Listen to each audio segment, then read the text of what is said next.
வீட்டிலிருந்து அரசியல் செய்வது என்று ஒரு ஆள் வந்திருக்கிறார். திராவிடம் பற்றி பேசுகிற நீங்கள் ஒரு ஆரியரோடு 67 கூட்டணி வைத்தீர்கள் என்று ஒரு கோமாடி கேட்கிறார். ஜெயலலிதா நம்பிக்கையான நண்பரும் இல்லை, நாணயமான எதிரியும் இல்லை. எதிரிகள் எல்லாம் கரைந்து நம்மிடம்தான் வந்து சேருகிறார்கள். கடைசியாக இன்றைக்கு தமிழ்நாட்டின் கட்சிகளுக்கு சரியான தலைமை இல்லை. 1984 மேலநீதிநல்லூரில் இருக்கிற PMT கல்லூரியில் எனக்கு வேலை மாற்றலாகி அந்த ஊர் எங்கே இருக்கிறது என்று தெரியாமல் சங்கரன் கோயிலுக்கு அருகில் இருக்கிறது என்று அறிந்து சங்கரன் கோயிலில் யாராலும் வரவேற்கப்படாத, யாருக்கும் அடையாளம் தெரியாத ஒருவராய் நடந்து தெற்கு ரத வீதியிலே ஒரு வீட்டை வாடகைக்கு எடுத்துக்கொண்டு ஓராண்டு காலம் PMT கல்லூரியில் பணியாற்றிய போது நான் நினைத்து பார்த்ததில்லை, 40 ஆண்டுகளுக்கு பிறகு இதே ஊரில் ஒரு விருந்தினராக நான் வரவேற்கப்படுவேன். அதுவும் திராவிட முன்னேற்ற கழகம் என்னும் பேரியக்கத்தின் அலுவலகத்தில் நடக்கிற கூட்டத்தில் வரவேற்கப்படுவேன். இத்தனை பொன்னாடைகளால் நீங்கள் வரவேற்பீர்கள் என்று நான் எண்ணியதில்லை. நீங்கள் அணிவித்தவைகள் வெறும் பொன்னாடைகள் அல்ல, உங்கள் அன்பு. தொடர்ந்து திமுகவிற்காக இயங்கிக் கொண்டிருக்கிற எனக்கு கிடைத்திருக்கிற பாராட்டு, இனியும் இனியும் நீ வேலை செய்ய வேண்டும் என்று தட்டி கொடுத்திருக்கிற ஊக்கம், அனைத்துக்கும் முதலில் என் அன்பும் நன்றியும். இந்த கூட்டத்தை இத்தனை சிறப்பாக ஏற்பாடு செய்திருக்கிற மாவட்ட செயலாளர் என்று நான் குறிப்பிட்டாலும் என்னிடத்திலே ஒரு அன்பான பிள்ளையை போல நடந்து கொள்ளுகிற நண்பர் ராஜா அவர்களே, மாவட்ட தலைமை செயற்குழு உறுப்பினர்கள் USD ஸ்ரீனிவாசன் அவர்களே, பரமகுரு அவர்களே, மருத்துவர் அணியினுடைய மாநில துணை செயலாளர் செல்வ விநாயகம் அவர்களே, மாவட்ட அவைத் தலைவர் பத்மநாபன் அவர்களே, மாவட்ட துணை செயலாளர்கள் மனோகரன், ராஜதுரை, புனிதா ஐய பெருமக்களே, பொருளாளர் சரவணன் அவர்களே, நன்றி உரை ஆற்ற இருக்கிற நகர செயலாளர் பிரகாஷ் அவர்களே, வரவேற்புரை ஆற்றி இருக்கிற இளைஞர் அணியின் முகேஷ் அவர்களே, மாணவர் அணியினுடைய உதயகுமார் அவர்களே, தொழில்நுட்ப அணியின் கிப்சன் அவர்களே, பேரூராட்சி நகர கழக ஒன்றிய பொறுப்பாளர்களே, கூடியிருக்கிற திமுக கழகத்தின் அருமை தொண்டர்களே, அன்பு நண்பர்களே, அனைவருக்கும் என் வணக்கம். திமுக கழகம் இந்த ஆட்சிக்கு வந்ததற்கு பிறகு நமக்கு என்னவெல்லாம் செய்தது என்பதை சூர்யா எடுத்து சொன்னார். இனி நாம் இந்த ஆட்சிக்கும் கட்சிக்கும் என்ன செய்ய வேண்டும் என்பதை பற்றி பேச நான் வந்திருக்கிறேன். நமக்கும் இந்த மக்களுக்கும் இந்த ஆட்சி நன்மைகளை செய்திருக்கிறது. இதை மக்களும் அறிவார்கள். ஆனாலும் அதனை மக்களுக்கு நினைவுபடுத்த வேண்டிய வேலை நமக்கு இருக்கிறது. அதனை நினைவுபடுத்துவதோடு மட்டுமல்ல, இன்னும் ஓராண்டு தான் இருக்கிறது. இன்னும் ஓராண்டு என்று கருதக்கூடாது, இன்னும் ஒரே ஒரு ஆண்டு தான் இருக்கிறது. 2026 நம் தலைவரின் கனவை நனவாக்குவதற்கு இந்த அரங்கம் முழுவதும் நாம் கூடியிருக்கிறோம் என்பதை நாம் முதலில் நினைவில் கொள்வோம். 26 200 எழுதுவோம் புதிய வரலாறு என்பதுதான் நாம் குறித்து கொள்ள வேண்டிய செய்தி.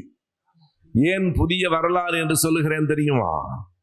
சட்டமன்ற தேர்தல்களில் எத்தனையோ தேர்தல்களில் வெற்றி பெற்றிருக்கிறோம், மிக கடுமையான தோல்வியையும் சந்தித்திருக்கிறோம். ஆனால் இன்று வரையில் 234 இடங்களில் 200 இடங்களை வெற்றி பெற்றதில்லை. வெற்றி பெற போகிறோம் முதல் முறையாக 2026. கடந்த தேர்தல்கள் சிலவற்றை பற்றி நான் சொல்ல வேண்டும். ஏன் இவர்களோடெல்லாம் கூட்டணி சேர்ந்தீர்கள் என்று சிலர் கேட்கிறார்கள், அதற்கும் விடை சொல்ல வேண்டும். எல்லாவற்றையும் தாண்டி நாம் என்ன செய்ய வேண்டும் என்று சொல்ல வேண்டும். நீங்கள் எண்ணி பார்த்தால் 3 அணிகளில் இருந்து வரவேற்புரை போட்டிருக்கிறார்கள். ஒன்று மாணவர் அணி, இன்னொன்று இளைஞர் அணி, மூன்றாவது தொழில்நுட்ப அணி. நானெல்லாம் சிறுவனாக இளைஞனாக இருந்தபோது கட்சிக்கு மாணவர் அணி உண்டு, மகளிர் அணி உண்டு, இளைஞர் அணி உண்டு, விவசாயி அணி உண்டு. ஆனால் இப்போது இன்றைய காலகட்டத்தில் நாம் பயன்படுத்திக் கொள்ள வேண்டிய தொழில்நுட்ப அணி இருக்கிறது. தொழில்நுட்ப அணிதான் மக்களிடத்திலே வெகுவாக போய் சேரும். அதை அந்த அணியினர் மட்டும் பணியாற்றினால் போதாது. அவர்கள் தருகிற செய்திகளை இனி நீங்கள் இன்றிலிருந்தே செய்ய வேண்டிய பணி என்ன தெரியுமா? செய்திகளை, உங்களுக்கு வந்து சேருகிற செய்திகளை சமூக வலைத்தளங்களில் நீங்கள் எந்தெந்த குழுக்களில் இருக்கிறீர்களோ அனைத்திலும் பரப்ப வேண்டும். அது ஒரு தேர்தல் பணி. என் அப்பா காரைக்குடி ராமசுப்பையா திமுக கழகத்தின் தொண்டர். நான் எப்போதும் கல்லூரியிலே ஆசிரியராக இருந்தவன் என்பதை விட, நான் PhD வரைக்கும் படித்து பட்டம் வாங்கி இருக்கிறேன் என்பதை விட, இன்றைக்கு திராவிட இயக்க தமிழர் பேரவைக்கு தலைவராக நான் இருக்கிறேன் என்பதை விட எப்போதும் நான் பெருமைப்பட்டுக் கொள்ளுகிற ஒரு செய்தி உண்டு என்று சொன்னால், அடிநாள் திமுக கழக தொண்டனின் மகன் நான் என்பதுதான். இன்றைக்கு அல்ல, 1957 தேர்தலிலேயே காரைக்குடியின் என் அப்பா வேட்பாளர், 1930களிலே இருந்து சுயமரியாதை இயக்க தொண்டர், 1949 செப்டம்பர் மாதம் திமுக கழகம் தொடங்கப்பட்ட முதல் நாளிலிருந்து கழகத்தின் பொதுக்குழு உறுப்பினர். நான் பிறந்ததும் வளர்ந்ததும் என் சுற்றுச்சூழலும் முழுக்க முழுக்க திராவிட இயக்கம் சார்ந்தது என்கிற பெருமையோடு உங்கள் முன்னால் நான் இருக்கிறேன். நண்பர்களே, பல காட்டாறுகளை கடந்துதான் நாம் வந்திருக்கிறோம். திராவிடர் கழகம் என்பதற்கும் திராவிட முன்னேற்ற கழகம் என்பதற்கும் அடிப்படையான ஒரு வேறுபாடு தேர்தலில் நிற்பதா இல்லையா என்பதுதான். எல்லோரும் தேர்தலை நோக்கி முந்தவும் கூடாது, தேர்தலே வேண்டாம் என்று ஒதுங்கவும் கூடாது. அறிஞர் அண்ணா அவர்கள் அதை மிக தெளிவாக நமக்கு புரிய வைத்தார். எப்போது என்றால் திமுக தொடங்கிய பிறகு அல்ல. 1948 ஈரோட்டிலே ஒரு மாநாடு நடைபெற்றது. அந்த மாநாடு தான் திராவிடர் கழகத்திலிருந்து அண்ணா பிரிவதற்கு முன்பு பெரியாரும் அண்ணாவும் சேர்ந்து கலந்து கொண்ட கடைசி மாநாடு. அந்த மாநாட்டிலே பேசுகிற போது அறிஞர் அண்ணா சொன்னார், நாம் ஒரு சமூக இயக்கமாகத்தான் தொடங்கினோம், ஆனால் இன்றைக்கு மக்களிடத்திலே நமக்கு ஒரு பெரிய செல்வாக்கு வந்திருக்கிறது. தேர்தலில் நின்றால் நாம் தான் வெற்றி பெறுவோம். ஆனால் ஐயா பெரியார் அவர்கள் அதற்கு அனுமதிக்க மாட்டார். அவர் சொல்லுக்கு கட்டுப்பட்டிருக்கிறோம். என்ன பொருள் என்றால், தேர்தலில் நிற்க வேண்டும் என்கிற எண்ணம், தேர்தலில் நின்று ஆட்சிக்கு வர வேண்டும் என்கிற எண்ணம், ஆட்சிக்கு வந்தால்தான் மக்களுக்கு ஐயாவினுடைய அந்த செய்திகளை எல்லாம் கொண்டு செல்ல முடியும் என்கிற எண்ணம் அண்ணாவுக்கு 48லேயே வந்திருக்கிறது. வெளிப்படுத்தவில்லை. எண்ணி பாருங்கள், நாம் ஆட்சிக்கு வருவோம் என்று நினைத்து சுயமரியாதை இயக்கம் தொடங்கப்பட்டதா? ஆட்சிக்கு வருவோம் என்கிற எண்ணம் திராவிடர் கழகம் தொடங்கப்பட்ட நாளில் இருந்ததா? ஏன் திமுக கழகம் தொடங்கப்பட்ட நாளில் இருந்ததா? ஆனால் ஆட்சிக்கு வர வேண்டும், வந்தால்தான் சிலவற்றை செய்ய முடியும் என்று அறிஞர் அண்ணா அவர்கள் கருதினார். அப்படி நினைத்தபடியே செய்தும் காட்டினார். திமுக கழகம் ஆட்சிக்கு வரவில்லை என்றால் பெரியார் தொடங்கி வைத்த சுயமரியாதை இயக்க திருமணம் சட்டமாக ஆகியிருக்காது. திமுக கழகம் ஆட்சிக்கு வரவில்லை என்றால் இன்னமும் இது மெட்ராஸ் ராஜ்யமாக இருந்திருக்குமே தவிர தமிழ்நாட்டுக்கு தமிழ்நாடு என்று பெயர் வந்திருக்காது. நாம் ஆட்சிக்கு வரவில்லை என்றால் இப்போது நம் பிள்ளைகள் இந்தி பாடத்தை கற்றுக்கொண்டிருந்திருப்பார்கள், எந்த பயனுமற்று போயிருப்பார்கள். இருமொழி கொள்கையை கொண்டு வந்து இன்றைக்கு உலகம் முழுவதும் தமிழ்நாட்டு பிள்ளைகள் கொடி கட்டி பறக்கிறார்கள் என்றால் அந்த இருமொழி கொள்கைதான் காரணம். அதை அறிஞர் அண்ணா அவர்கள் கொண்டு வந்திருக்க முடியாது. இப்படி பல இடங்களை நாம் கடந்துதான் வந்திருக்கிறோம். ஆட்சிக்கு வந்ததால் அந்த சுகபோக அனுபவங்களிலே நாம் மூழ்கி விடவில்லை. ஆட்சிக்கு வந்த பிறகு மக்களுக்கு என்னவெல்லாம் செய்தோம். இங்கே பேசிய சூர்யா கிருஷ்ணமூர்த்தி அவர்கள் எடுத்து சொன்னார். நான் தேர்தல் பரப்புரை கூட்டங்களுக்கு போகிற போது அங்கே கூடியிருக்கிற பெண்களிடத்திலே கேட்கிறேன், உங்களுக்கு மாதந்தோறும் உரிமை தொகை 1000 ரூபாய் வருகிறதா என்று கேட்கிறேன். ஒரு அம்மா சொன்னார், ஐயா ராத்திரி 12 மணிக்கு என் போன் அடிக்குது, உங்க கணக்குல பணம் போட்டாச்சுன்னு சொல்லுது. இப்படி ஒரு ஆட்சியை நாங்கள் எதிர்பார்க்கவில்லை என்று சொன்னார்கள். உண்மையாக நான் பல ஆண்டுகளாக தேர்தல் பரப்புரைகளிலே ஈடுபட்டிருக்கிறேன். பொதுவாக பெண்களினுடைய வாக்குகள் எம்ஜிஆருக்கு தான் போகும். அதற்கு பிறகு பெண் என்பதால் ஜெயலலிதாவுக்கு போகும். இன்றைக்கு ஒட்டுமொத்தமாக தமிழ்நாட்டில் பெண்களின் பெருவாரியான வாக்குகள் உதயசூரியனுக்குத்தான் என்று முடிவாகி இருக்கின்றன. நானும் என் மனைவியும் வாக்களிப்பதற்காக வாக்குச்சாவடிக்கு போகிற போது நான் சொல்லுவேன், நம்முடைய வேட்பாளர் யார் என்று பெயர் தெரியும் தானே என்று கேட்பேன். என் மனைவி சொல்லுவார், பேரெல்லாம் எதுக்குங்க, உதயசூரியன் சின்னத்துல ஓட்டு போட்டு வர போறேன் அவ்வளவுதானே என்பார். நான் சொல்வேன், என்னை விட நீதான் திமுக காரியா இருக்கிற. என்ன பெயராக இருந்தால் என்ன, அது யாருடைய பெயராக இருந்தால் என்ன, எல்லா முகங்களும் வேறு வேறாக இருக்கலாம், ஆனால் எல்லா முகத்துக்குள்ளும் நம்முடைய முத்துவேல் கருணாநிதி ஸ்டாலின் இருக்கிறார் என்பதுதானே உண்மை. நான் எண்ணி பார்க்கிறேன், 21 மே மாதம் ஆட்சிக்கு வந்த போது அவர் உறுதிமொழி எடுத்துக் கொள்ளுகிறார். நாம் யாரும் எதிர்பார்க்கவில்லை. மு.க. ஸ்டாலின் என்னும் நான் என்றுதான் சொல்வார் என்று கருதினோம். ஆனால் அவர் மிக நிதானமாக நிறுத்தி தன் பெயரை எப்படி சொன்னார் என்றால், அந்த காட்சியை மறுபடியும் ஒரு முறை நினைத்து பாருங்கள். முத்துவேல் கருணாநிதி ஸ்டாலின் என்று சொல்லிவிட்டு அந்த கூட்டத்தை அவர் நிமிர்ந்து பார்த்தார். அந்த பதவியேற்பு விழாவிலே அந்த கூட்டத்திலே நானும் அமர்ந்திருக்கிறேன். அது எப்படி இருந்தது தெரியுமா? ஒரு படம் உண்டு. ஒரு பாலைவனத்திலே சிங்கம் ஒரு பாறையிலே உட்கார்ந்திருக்கும். ஒரு கட்டத்தில அந்த சிங்கம் பாறையில இருந்து அப்படி நிமிர்ந்து பார்க்கும். எனக்கு அப்படித்தான் தெரிந்தது.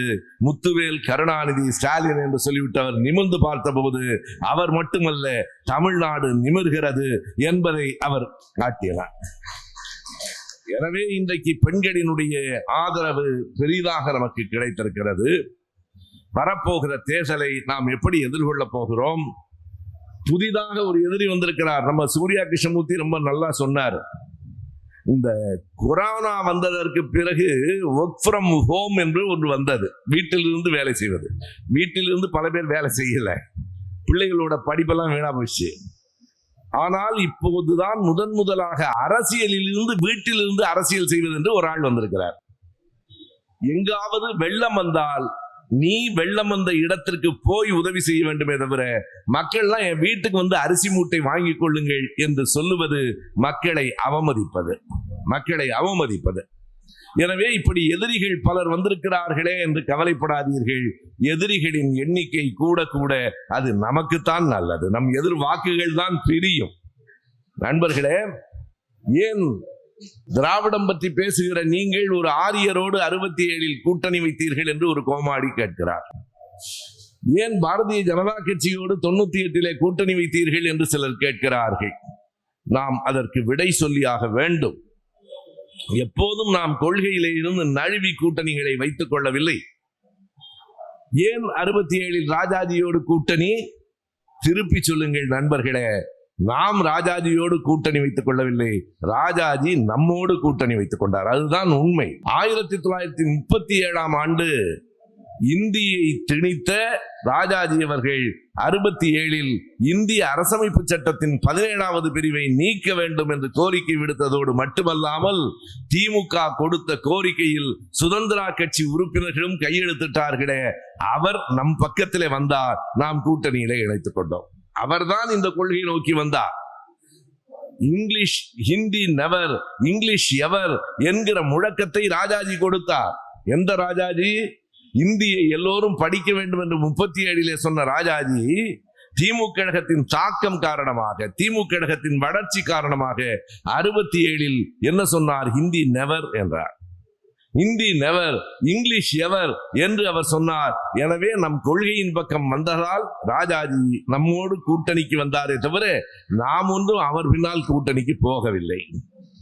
சரி, 98 எதற்காக பாரதிய ஜனதா கட்சியோடு கூட்டணி வைத்தீர்கள்? எதற்காக ஒன்றிய அரசில் இருந்தீர்கள்? மிகச் சரியான விடைகளை நம்மவர்கள் முதலில் உள்வாங்கிக் கொள்ள வேண்டும். மக்களிடம் நாம் சொல்ல வேண்டும். அது ஒன்றும் சறுக்கல் இல்லை. அப்போதெல்லாம் நான் திமுக கழகத்திற்கு வெளியிலே இருந்தேன். 2006க்கு பிறகுதான் நான் திமுகவின் ஆதரவாளராக உள்ளே வந்தேன். ஆனால் வந்ததற்கு பிறகு ஐயா கலைஞரிடத்திலே ஒரு நாள் நான் கேட்கிறேன். நான் 98, 2003 காலகட்டங்களிலே நான் 1.5 ஆண்டு காலம் பொடாவிலே சிறையிலே இருந்தேன். 2003 டிசம்பரில் பொடாவிலே இருந்து வெளியிலே வருகிற போது அப்போதுதான் தலைவர் கலைஞரை பார்க்க வேண்டும் என்று தோன்றுகிறது.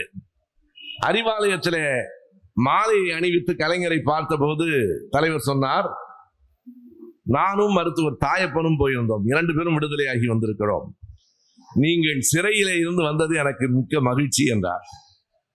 நான் சட்டென்று ஒரு வார்த்தையை சொல்லிவிட்டேன். அண்ணன் துரைமுருகன் பிறகு சொன்னார், நீ என்ன திடீர்னு தலைவர்கிட்ட இப்படி சொல்லிட்டேன்.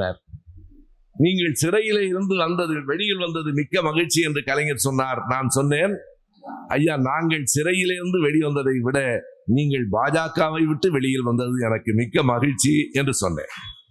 சிரித்துக்கொண்டே தட்டி கொடுத்து விட்டு போய்விட்டார். 2006க்கு பிறகு ஐயா கலைஞரோடு அருகில் இருக்கிற நேரங்களில் நான் கேட்கிறேன், அன்றைக்கு நான் அப்படி சொன்னேன், உங்களுக்கு நினைவு இருக்காது, எதனால் நாம் பாஜகவோடு கூட்டணி வைத்தோம்?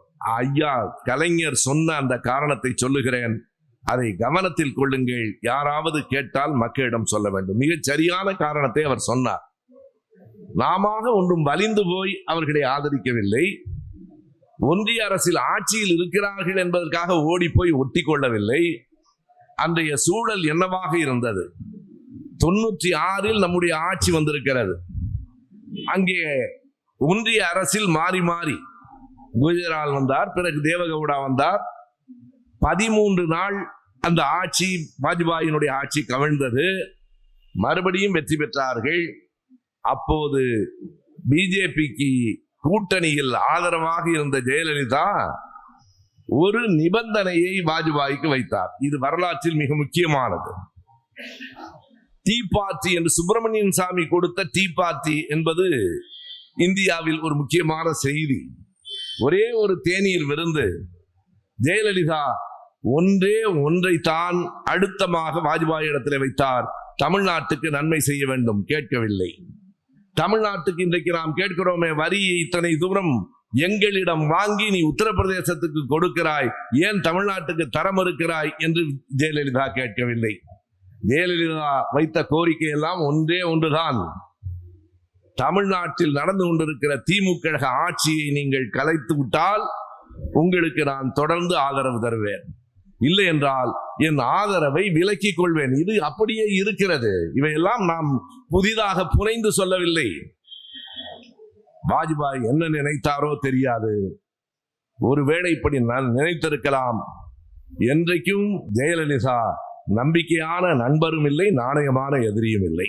வாஜ்பாய் சொன்னார், நீங்கள் வேறு கோரிக்கை உங்கள் மாநிலத்துக்கு இருந்தால் சொல்லுங்கள், திமுக ஆட்சியை கலைக்க வேண்டும் என்ற கோரிக்கையை என்னால் ஏற்க முடியாது என்று சொன்ன போதுதான் அந்த சுப்பிரமணிய சாமி ஏற்பாடு செய்த அந்த தேநீர் விருந்தில் வாஜ்பாயினுடைய அரசுக்கு தங்கள் ஆதரவை விலக்கிக் கொள்வது என்று முடிவெடுத்தார்கள்.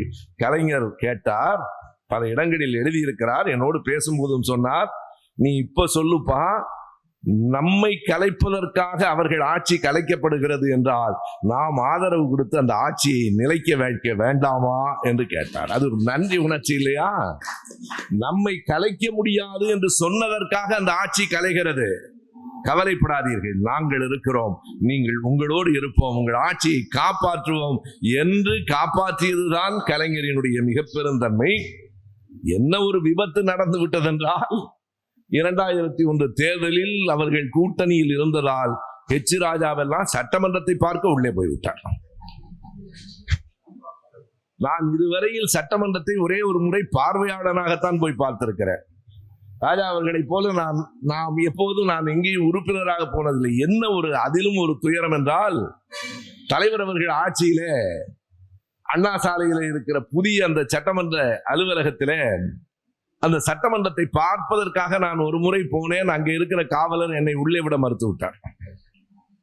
ஏன் தெரியுங்களா? அவர் சொன்னார், கருப்பு சட்டை போட்டுக்கிட்டு உள்ள விட முடியாதுங்கன்னாரு. வேற சட்டை போட்டு வாங்கினாரு. எங்கிட்ட வேற சட்டை கிடையாது, கருப்பு சட்டை மட்டும்தான் இருக்கு.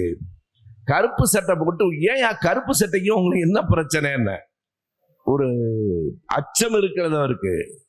கருப்பு கொடி காட்டுவது போல கருப்பு சட்டையை போட்டுக்கிட்டு உள்ள போய் சட்டையை கலட்டி கருப்பு கொடி மாதிரி காட்டிடுவேன்னு சொன்னேன். எங்க ஆட்சியாது? பிறகு விடுதலை சிறுத்தைகளினுடைய சட்டமன்ற உறுப்பினர் ரவிக்குமார் ஓடி வந்து சொன்னார், ஐயோ, அவரை உள்ளபடியா முதலமைச்சருக்கு தெரிஞ்சா உன்ன மேல கோவப்படுவாரு. இன்னொரு செய்தி தெரியுமா? முதலமைச்சரே கருப்பு சட்டைக்காரர் தாயார். முதலமைச்சரே கருஞ்சட்டையில இருந்து வந்தவர் தான் என்றார். எதற்கென்றால், நான் சட்டமன்றம் பார்த்ததில்லை. ஆனால் அன்றைக்கு அந்த சட்டமன்றத்துக்குள்ளே போகிற போது வாஜ்பாய் ஆட்சிக்கு ஆதரவு கொடுத்த அன்றைக்கு அந்த நம்முடைய நிலை, மறுபடியும் சொல்லுகிறேன், ராஜாஜியிடம் ஓடி போய் நாம் கூட்டணி வைக்கவில்லை. ராஜாஜி கொள்கையை மாற்றிக்கொண்டு நம்மிடத்திலே வந்தார். வாஜ்பாய் அரசுக்கு நாம ஓடோடி சென்று ஆதரவு கொடுக்கவில்லை.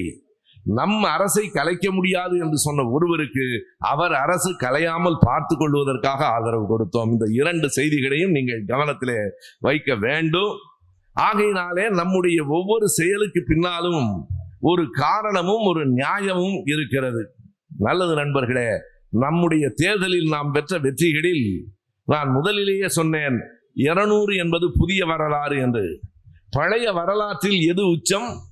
பழைய வரலாற்றில் எது உச்சம் என்றால் 1971 நாம் பெற்ற வெற்றி தான் உச்சம். அண்ணாவுக்கு பிறகு இனிமேல் கட்சி கிடையாது என்றார்கள். காலகாலமாக திமுக கழகத்தை வீழ்த்திவிட வேண்டும் என்று நினைக்கிறார்கள். எத்தனை எதிரிகளை நாம் பார்த்திருக்கிறோம். ஆனால் எதிரிகள் எல்லாம் கரைந்து நம்மிடம்தான் வந்து சேருகிறார்கள். கடைசியாக இன்றைக்கு காலையில வரைக்கும் 1950 நவம்பரில் இருந்து 51 நவம்பர் வரைக்கும் திராவிட இயக்க எதிர்ப்பு மாநாட்டை மாப்போசி தமிழ்நாடு முழுவதும் நடத்தினார். பிறகு நம் மூலம்தான் அவர் எம்எல்ஏ ஆனார். நாம் தமிழர் கட்சியை தொடங்கிய சீபா ஆதித்தனார் அவர்கள் நம்மை எதிர்ப்பதையே நோக்கமாக கொண்டிருந்தார். நம்முடைய ஆட்சியிலே தான் சபாநாயகராக இருந்தார். இன்றைக்கு ஒரு 3000 பேர் நம்முடைய கட்சியில வந்து சேர்ந்திருக்கிறார்கள். அதிலே இந்த திருநெல்வேலியை சார்ந்த பார்வின் என்று ஒரு இளைஞர் பேசினார். அவர் என்ன சொன்னார் என்றால், இந்த கட்சியை முதல்ல 1956 சீபா ஆதித்தனார் நாம் தமிழர் கட்சி என்று ஒரு கட்சி தொடங்கினார். எங்க தாத்தா அவர் என்ன செய்தார் என்றால், கடைசியாய் திமுகவுக்கு வந்து சேர்ந்துட்டார். அவர் வழியில நாங்களும் வந்து சேர்ந்துட்டோம், அவ்வளவுதான்டானார். புதுசா ஒண்ணும் இல்ல, ஏற்கனவே இதான் நடந்தது, மறுபடியும் இதான் நடக்கும். ஆனால் 3000 பேர் உங்கள் கட்சியை விட்டு விலகி போயிருக்கிறார்களே என்று கேட்டால் எவ்வளவு திமிரு இருந்தால் ஒரு மனிதன் அதெல்லாம் நான் துப்பிய எச்சில் என்கிறார். நீ ரொம்ப எச்சில் துப்பிக்கிட்டு இருக்கிற, இன்னும் கொஞ்ச நாள்ல துப்புறதுக்கு எச்சிலே இருக்காது. அதுதான் நான் சுருக்கமா சொல்ல முடியும். இனி துப்புவதற்கு உனக்கு எவ்வளவு வித்தியாசம் பாருங்கள். சிவாஜி கணேசன் நம்முடைய கட்சியை விட்டு போயிட்டார். அறிஞர் அண்ணாவிடத்துல வந்து கேட்டார்கள். அண்ணா சொன்னார், எங்கிருந்தாலும் வாழ்க என்றார். அந்த பண்பாடு எங்கிருந்தாலும் வாழ்க என்றார். இவர்கள் நான் துப்புரை எச்சில் என்கிறார்கள். எவ்வளவு கீழான மனிதர்களோடு நாம் அரசியல் செய்ய வேண்டி இருக்கிறது என்பதற்காக சொல்லுகிறேன். உண்மையிலேயே நம் தலைவருக்கு ஒன்று வாய்க்கவில்லையே என்கிற வருத்தம் எனக்கு உண்டு. பெரியார் அரசியல் சமூக இயக்கத்தை நடத்திய போது எதிர் நின்ற தலைவர் ராஜாஜி. ராஜாஜியின் மீது நமக்கு 1000 கருத்து வேறுபாடுகள் இருக்கலாம். ஆனாலும் கற்றறிந்தவர், நிர்வாகம் தெரிந்தவர், முதல் ஆளுநர்களுக்கான தலைமை ஆளுநராக இருந்தவர். பெரியாருக்கு எதிராக ராஜாஜி இருந்தார். அறிஞர் அண்ணா அவர்கள் ஆட்சிக்கு வருகிற போது அவருக்கு எதிரில் நின்றவர் காமராஜர், பெருந்தலைவர், நாம் மதிக்கிற தலைவர்களில் ஒருவர். பெரியாருக்கு எதிராக ராஜாஜி இருந்தார், அண்ணாவுக்கு எதிராக காமராஜர் கிடைத்தார். நம் தலைவர் கலைஞருக்கு கூட எதிராக அவருடைய 40 ஆண்டு கால நண்பர் எம்ஜிஆர் இருந்தார். வேறு வழி இல்லை, செல்வாக்கு பெற்ற ஜெயலலிதாவும் இருந்தார். என்ன வருத்தம் என்றால், நம் தலைவர் தளபதிக்கு எதிராக ஒரு நல்ல எதிர்க்கட்சி தலைவரே இல்லாமல் போய்விட்டதே. எதிர்த்து நிற்க தகுதியான ஒருவரை நம்மால் கண்டுபிடிக்கவே முடியவில்லையே. எடப்பாடி எதிர்த்து நிற்கிறார் என்றால் அதை ஓபிஎஸ்ஏ ஒத்துக்கொள்ள மாட்டேன் என்கிறார். எடப்பாடி எதிர்க்கட்சி தலைவர் என்று டிடிவி தினகரன் ஒப்புக்கொள்ள மாட்டேன் என்கிறார். எத்தனை கட்சிகள்! இன்றைக்கும் சொல்லுகிறேன், ஒரு தலைவர் ஜெயலலிதா இறந்ததற்கு பிறகு அந்த கட்சி என்ன பாடுபட்டது. தர்ம யுத்தம் எல்லாம் நடத்தினார்கள். குறித்துக் கொள்ளுங்கள் நண்பர்களே, தலைவர் மறைந்தார். நாங்கள் கூட கருதினோம், தலைவரின் இடத்துக்கு இனிமேல் ஒருவர் வர முடியுமா என்று.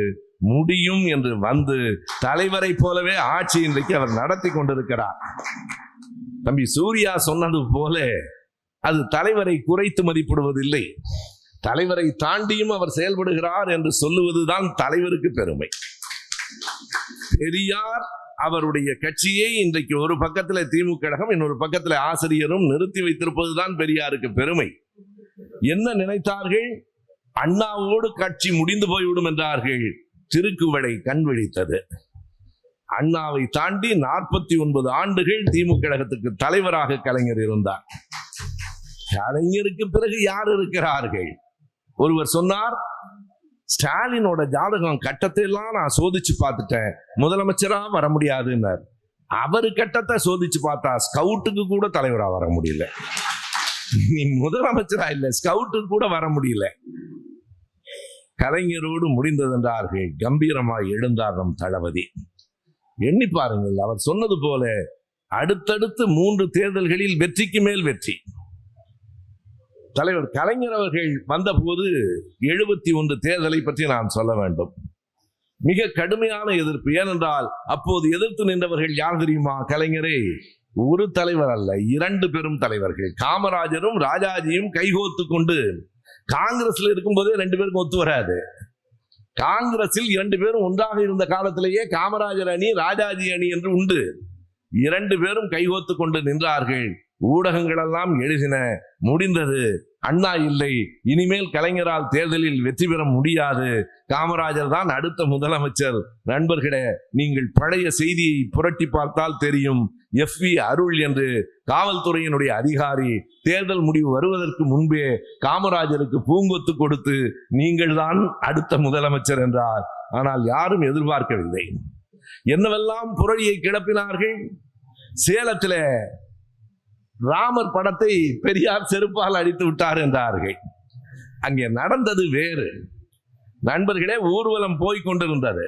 அப்போது ஜனசங்கம், இன்றைக்கு பாரதிய ஜனதா கட்சி, அன்றைக்கு ஜனசங்கம், இவர்கள் திருந்தவே இல்லை. அவர்கள் 10 பேர் நின்று கொண்டு கருப்பு கொடி காட்டினார்கள். அரசு அனுமதித்தது. நீ கருப்பு கொடி காட்டுவதற்கு தான் அனுமதி பெற்றாய். செருப்பை எடுத்து வீசினார்கள். ஐயா இருந்த அந்த வண்டி போய்விட்டது. அடுத்த வண்டியில போய் அது விழுந்தது. நம்ம திருச்சி செல்வேந்திரன் எல்லாம் 2வது வண்டியில இருந்தாங்க. இப்பவும் திருச்சி செல்வேந்திரன் சொல்லுவார், நாங்க அடிக்கலைங்க, தானா வந்தது, வீணா போக வேண்டாம்னு எடுத்து அடிச்சோம் பார். அது ஐயாவுக்கே தெரியாது. ஐயாவினுடைய வண்டி போயிடுச்சு. பிறகுதான் ஐயாவிடத்துல சொன்னார்கள் இப்படி நடந்தது என்று. ஆனால் அதனை துக்ளக் பத்திரிகை யாருமே திருந்தல. துக்ளக்கும் இன்னும் திருந்தல. ஆசிரியர் மாறி இருக்கிறார், ஆனால் அறிவு வந்ததாக செய்தி இல்லை. துக்ளக் என்ன அட்டைப்படம் போட்டது என்றால், ராமர் படத்தை பெரியார் செருப்பால் அடிக்கிறார், பக்கத்தில் நின்று கொண்டு முதலமைச்சர் கலைஞர் கைதட்டுகிறார். அதுதான் அட்டைப்படம். என்ன நடந்தது தெரியுமா நண்பர்களே? சேலத்தில் வெற்றி பெற்ற திமுக வேட்பாளர்கள் 2 பேரும் ராஜாராம். திமுக வெற்றி பெறாது என்று பத்திரிகைகள் கூட எழுதின. ஆனால் 1971 184 இடங்களில் திமுக கூட்டணி வெற்றி பெற்றது. இத அன்னைக்கு கூட்டணியிலிருந்து இந்திரா காந்தி அவர்களிடத்துல போய் கேட்டார்கள். அசாமில் ஒரு கூட்டத்துல பேசிட்டு இந்திரா காந்தி மேடை விட்டு இறங்குகிறார். பத்திரிகை நிருபர்கள் போய் கேட்டார்கள், தமிழ்நாட்டில் உங்கள் கூட்டணி கட்சி இப்படி செய்து விட்டதே, ராமர் படத்தை அவமதித்து விட்டதே, உங்களுக்கு வாக்குகள் எப்படி கிடைக்கும் என்று கேட்டார்கள். இந்திரா காந்தி திரும்ப கேட்டார், யார் அப்படி செய்ததுன்னு கேட்டார். அங்கே ஈவே ராமசாமி என்று ஒருவர் இருக்கிறார், பெரியார் என்று அழைப்பார்கள், அவர்தான் அப்படி செய்தார். இந்திரா காந்தி சொன்ன விடை உங்களில் இங்கு சிலருக்காவது நினைவிருக்கலாம். இந்திரா காந்தி சொன்னார், அவரா he has been doing it for a long time என்றார். அவர் ரொம்ப நாளா செஞ்சிட்டு இருக்காரு, இப்ப புதுசா வாடா செய்யறாரு என்றார். ரொம்ப நாளா அதான் செய்யறாரு, புதுசாவா செய்யறாரு, he has been doing it for a long time என்று இந்திரா காந்தி சொன்னவுடன் நிருபர்களுக்கு சப்பென்று ஆகிவிட்டது. அன்றைக்கு பெரியார் அந்த தேர்தல் முடிவு வந்த போது எழுதினார், நல்ல வேளை என் மீதான பழி தீர்ந்தது, இல்லையானால் என்னால் தான் திமுக கழகம் ஆட்சியிலிருந்து இறக்கப்பட்டு விட்டது என்று சொல்லுவார்கள். எனவே அப்படி ஒரு சமூக இயக்கமாகவும் அரசியல் இயக்கமாகவும் 2 பக்கத்திலேயும் வளர்ந்திருக்கிற திராவிட முன்னேற்ற கழகம் இன்றைக்கும் நீங்கள் எண்ணி பாருங்கள். அன்றைக்கு எப்படி தலைவர் கலைஞர் பெரியாரை நேசித்தாரோ அப்படித்தான் இன்றைக்கும் நம்முடைய முதலமைச்சர் நேசிக்கிறார். இல்லையானால் நீங்க எண்ணி பார்க்கலாம். திமுக கழக மேடைகளிலே சூர்யா சொன்னது மாதிரி நான் அமர்ந்திருந்தால் தனியாக தெரியும். ஏன் தெரியுமா? எல்லாரும் வெள்ளை சட்டை, நான் மட்டும்தான் கருப்பு. கருப்பு சட்டை பளிச்சுன்னு தெரியும். கருப்பு சட்டை சேர்ந்திருப்பதுதான் திமுக கழகத்திற்கு இயல்பான அழகு என்று இன்றைக்கும் தலைவர்கள் ஏற்றுக்கொள்ளுகிறார்கள். என் கருத்து வேறு. இங்கேயே பல பேர் திருநீர்லாம் பூசி இருக்கிறீங்க, பிரச்சனை இல்லை. உங்கள் திருநீர் என்னை உறுத்தாது, என் கருப்பு சட்டை உங்களை உறுத்தாது. இவர்களே பிஜேபி நம்ம செருப்பு போடாமல் இருக்கிறேன்னு சொல்லிட்டு போட்டுக்கிட்டு அலைகிறார்ல ஒரு ஆளு, நீ போட்டு தொலை, அது ஏன் போட மாட்டேன்னு சொல்றேன்னு எனக்கு புரியல. பாருங்கள், அறுபடை வீட்டுக்கு போய் இருக்கிறார்கள் தமிழர்கள், எங்களுக்கு தான் வாக்களிப்பார்கள். நான் அப்பவே சொன்னேன், அண்ணாமலை அவர்களுக்கு ஒன்று தெரியவில்லை, எங்கள் தமிழ் மக்கள் கடவுள் நம்பிக்கை உடையவர்கள் தான் திருச்செந்தூருக்கு போவார்கள், ஆனால் திரும்ப வந்து உதயசூரியனுக்கு தான் வாக்களிப்பார்கள். இது மட்டும்தான் அவனுக்கு புரியல. வடநாட்டுல மதத்தின் பெயரால் வாக்குகளை வாங்க முடிகிறது. தமிழர்கள் தெளிவாக இருக்கிறார்கள். எங்கள் மத நம்பிக்கை வேறு, அரசியல் வேறு. நாங்க கோயிலுக்கு போவோம், வாக்குச்சாவடிக்கு போனால் திமுகவுக்கு தான் வாக்களிப்போம். ஏனென்றால் திமுக தான் எங்களுக்கு நன்மைகளை செய்கிறது. கோயில் செய்கிறதோ இல்லையோ, திமுக அரசு செய்கிறது. எனவே திமுகவுக்கு வாக்களிப்பது என்பது தமிழ்நாட்டில் அழுத்தமாக இருக்கிறது. எனவே 71 அவ்வளவு பெரிய வெற்றி. அதற்கு பின்னால் இன்றைய சூழலில் நாம் வெற்றி பெற வேண்டிய தேவை என்ன, வெற்றி பெறுவதற்கு நாம் செய்ய வேண்டிய முயற்சிகள் எவை? குறிப்பாக நண்பர்களே, காலங்களை கடந்திருக்கிறோம். சுவரொட்டிகள் காலம் முடிந்து போய்விட்டது. துண்டறிக்கைகள் இன்றைக்கு படிக்கிறவர்கள் இல்லை. நன்றாக எனக்கு நினைவிருக்கிறது, நான் சிறுவனாக இருக்கிற போது என் வீட்டில் வருகிற 15ஆம் தேதி கலைஞர் வருகிறார், 20ஆம் தேதி நாவலர் பேச வருகிறார் காரைக்குடிக்கு என்று சொன்னால் 10,000 துண்டறிக்கைகள் அடிப்பார்கள். அந்த 10,000 துண்டறிக்கைகளை காலை செய்தித்தாள்களில் வைத்து சுற்றுப்புற ஊர்களுக்கெல்லாம் அனுப்புவார்கள்.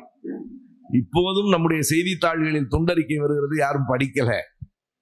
அந்த காலங்கள் கடந்து விட்டன. ஆனால் இன்றைக்கு கையில் தொலைபேசி இல்லாதவர்கள் யாராவது உண்டா நம்மிடத்துல?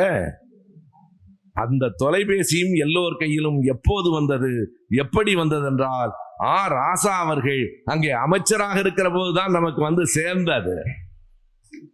கலைஞரினுடைய அறிவுரைப்படி ராசா அவர்கள் அங்கே அமைச்சராக இருக்கிற போது அத்தனை பேர் கைகளிலும் கைபேசி வந்தது. வருகிற போது அது இந்த அளவுக்கு நம்மை ஆளும் என்று நாம் கருதவில்லை. 1931 மக்கள் வியப்பாக ஒரு செய்தியை பரிமாறிக்கொண்டார்கள். திரை பேசுகிறது என்றார்கள். அதுவரைக்கும் திரை பேசினதில்லை. திரை பேசுகிறது என்றார்கள்.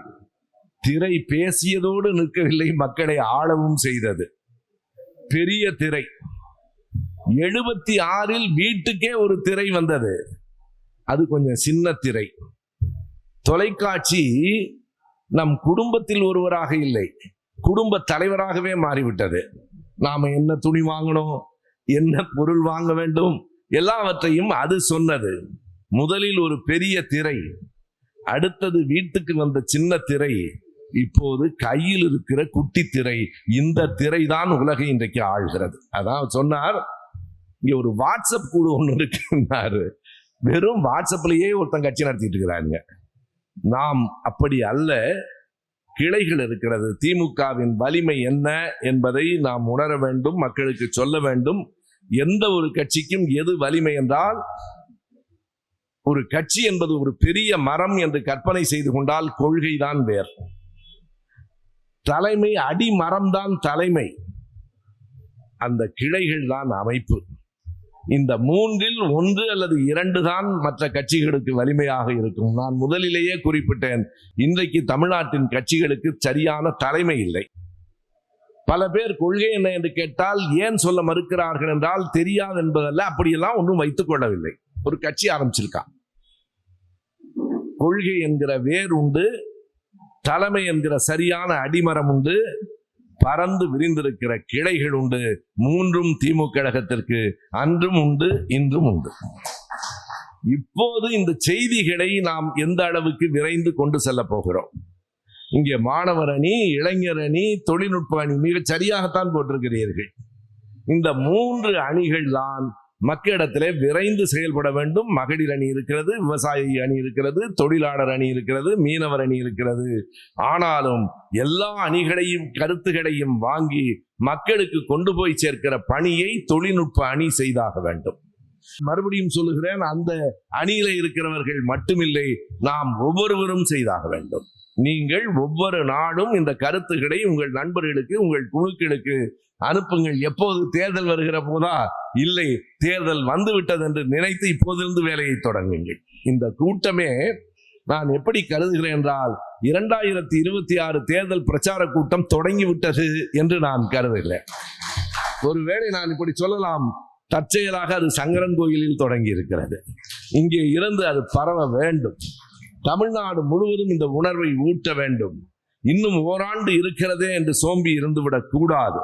நம்முடைய எதிரிகள் இன்னும் ஒரு 6 மாதங்களுக்கு பிறகு யார் யாரோடு சேருவார்கள் என்று சொல்ல முடியாது. பேச்சுவார்த்தைகள் நடக்கின்றன. நான் அறிந்தே சொல்லுகிறேன். எப்படியாவது ஒன்று சேர்ந்தாவது திமுகவை வீழ்த்தி விடலாம் என்று நினைக்கிறார்கள். அவர்களுக்கு ஒன்று தெரியாது, நீங்கள் யார் வேண்டுமானாலும் கூட்டு சேர்ந்து கொள்ளுங்கள், மக்கள் திமுகவோடு இருக்கிறார்கள். மக்களுக்கு நன்மை செய்த காரணத்தால் மக்கள் திமுக கழகத்தோடு இருக்கிறார்கள். எனவே திமுக கழகத்தின் வலிமை என்பது மக்களுக்கானதுதான். ஆனால் மக்களுக்கு அதை நினைவூட்டி கொண்டே இருக்க வேண்டும். மறந்து கொண்டே இருப்பது மக்களின் இயல்பு. நினைவூட்டி கொண்டே இருக்க வேண்டியது நம்முடைய கடமை. இந்த 2 வரிகளை நினைவித்துக் கொள்ளுங்கள். மறந்து கொண்டே இருப்பது மக்களின் இயல்பு, நினைவூட்டி கொண்டே இருக்க வேண்டியது நம்முடைய கடமை. எண்ணி பாருங்கள், படிக்கிற பிள்ளைகளுக்கு புதுமை பெண் திட்டம், முதல்வன் திட்டம், படிக்கிற பிள்ளைகளுக்கு சிலர் கேட்கிறான், முந்திலாம் தங்கம் கொடுத்தாங்களே, இப்ப அதை இந்த அரசு நிறுத்தி விட்டதே. உண்மைதான். தங்கத்தை கொடுத்தால் அதை நாம் பாதுகாக்க வேண்டும். கல்வியை கொடுத்தால் அது நம்மை பாதுகாக்கும். தங்கம் கொடுப்பதை விட கல்வி கொடுப்பதே நம்மை பாதுகாக்கும், எதிர்காலத்தை வளப்படுத்தும். நினைத்து பார்த்து தான் செய்கிறார். நமக்கு அதாவது எதிரே சரியான தலைவர் இல்லை என்று சொன்னேன். நமக்கு ஒருவருக்கு இருவராக 2 தலைவர்கள் இருக்கிறார்கள். நம்முடைய மூத்தவர் மட்டுமல்ல, இளையவரும் சின்னவரும் இன்றைக்கு வளர்ந்து கொண்டிருக்கிற, மக்களிடத்தில் பெரிய செல்வாக்கு பெற்றிருக்கிற தலைவராக வளர்ந்து கொண்டிருக்கிறார். அவர் ஒரு வார்த்தை சொன்னால் இந்தியா முழுவதும் எதிரொலிக்கிறது. சனாதனத்தை ஒழிக்க வேண்டும் என்றால் சாமியார்கள் எல்லாம் தூங்கவே இல்லை. எனவே வலிமையான செயலாற்றுகிற திறனும் நெஞ்சு உறுதியும் கொள்கை உரமும் கொண்ட தலைமை கிடைத்திருக்கிறது. நண்பர்கள் சொன்னது போல நான் உண்மையாக கூறுகிறேன் நண்பர்களே, தமிழ்நாட்டில் 234 தொகுதிகளிலும் பூத்து கமிட்டியை போடுவது எல்லா கட்சிகளாலும் முடியாது. 234 தொகுதியிலையும் அத்தனை வாக்குச்சாவடியிலும் ஒரு வாக்குச்சாவடிக்கு 10 பேரை கொண்டு போய் நிறுத்த முடியும் என்றால் அது திமுகவால் தான் முடியும். பறந்து விரிந்திருக்கிற கிளைகள். தமிழ்நாட்டில் ஒரே ஒரு சிற்றூரை காட்டுங்கள். இருவண்ண கொடி பறக்காத ஏதேனும் ஒரு சிற்றூர் தமிழ்நாட்டில் உண்டா? நான் மாநகரத்தை நகரத்தை கேட்கவில்லை. சின்னஞ்சிறு கிராமத்திற்கும் இன்றைக்கும் நான் உண்மையாக சொல்லுகிறேன் நண்பர்களே, எனக்கு தமிழ்நாட்டில் கிடைக்கிற வரவேற்பு, நான் எந்த கிராமத்திற்கு போனாலும் ஓடி வந்து 2 பேர் கை கொடுக்கிறார்களே, இருவண்ண கொடியின் கீழ் நின்று பேசுவதால் நான் பெற்ற பெருமை அது. திமுகவினர் தமிழ்நாடு எங்கும் இருக்கிறார்கள். நாம் பணியாற்ற வேண்டும். இருந்தால் போதாது, பணியாற்ற வேண்டும். மக்களிடம் சொல்ல வேண்டும். 2026க்கான பணிகள் இங்கிருந்து தொடங்குகின்றன. மீண்டும் அந்த வரியை சொல்லி நான் என் உரையை நிறைவு செய்கிறேன். 26ல் 200 எழுதுவோம் புதிய வரலாறு. நன்றி, வணக்கம்.